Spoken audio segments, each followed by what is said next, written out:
MPPs are back in Queen's Park after a 2-month winter break, and as was expected, Premier Doug Ford was bombarded with questions related to the developer donations, and Premier Ford dodged the questions on developer donations, once again reiterating that he had been given a clean chit and it was a private affair.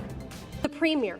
Since this House rose, more concerns have been raised about his relationship with developers profiting from his Greenbelt carve-up and their attendance at family events.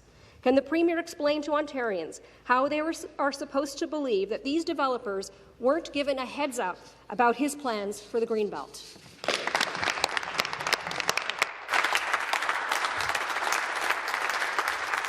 Members will please take their seats. The Premier.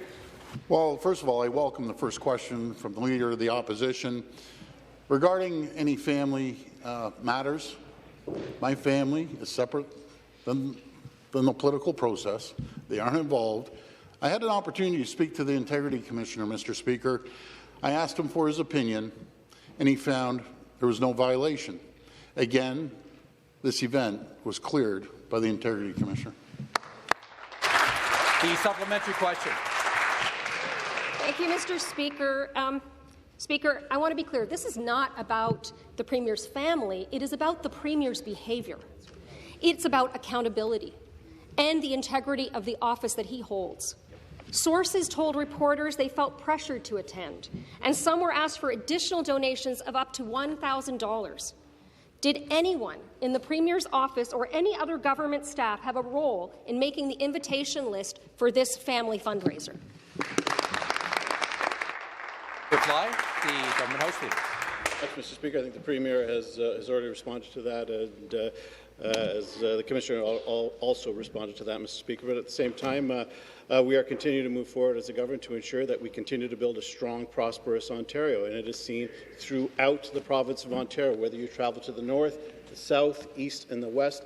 The province of Ontario is moving in a very good direction. We are seeing thousands of jobs being created, Mr. Speaker. We are seeing investments come back to the province of Ontario. That is what we continue to fight for, Mr. Speaker. Yes, we're also fighting to ensure that young families can afford to get their first home, something that almost everybody in this place has enjoyed. Reasons why families and people came to this province, to this country for generations, Mr. Speaker, is because they wanted the dignity and the hope and the optimism that they could also enjoy that first home. And we are going to do everything in our power to make sure that all Ontarians can enjoy that type of optimism and success for the future, Mr. Speaker. The final supplementary. Speaker, it really should not be too much to ask for the Premier of this province to answer the questions that Ontarians have. Again, right. Well, the Premier has a close relationship with developers. We know that. He's acknowledged it.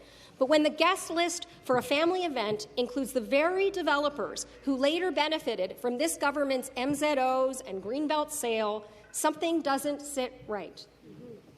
The government has a history of very specific land decisions that somehow end up benefiting their friends and their donors. Does the Premier understand how bad this looks? Not just for the Premier, but for the integrity of his government. Government House Leader. Mr. Speaker, I think, again, both the Commissioner has responded as well as the Premier, Mr. Speaker. Yes, we are making decisions that will put more of the valuable resources of the province of Ontario available for families, for young Canadians who want to be able to buy that first home. But we didn't just start last week. We started from 2018, Mr. Speaker, and at every step of the way, the opposition has been opposed to that. No answers there. Speaker, witnesses told the Commission that this government was, and I quote, trying to avoid responsibility for a crisis within its borders.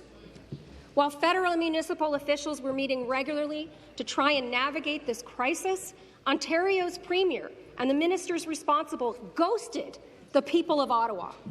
The report's chapter on the provincial response is actually titled Ontario's Absence. Why was the Premier absent? And I really hope the Premier will answer this question for the people of Ontario and the people of Ottawa. Why was the Premier absent when the people of Ottawa needed his help? IPTV.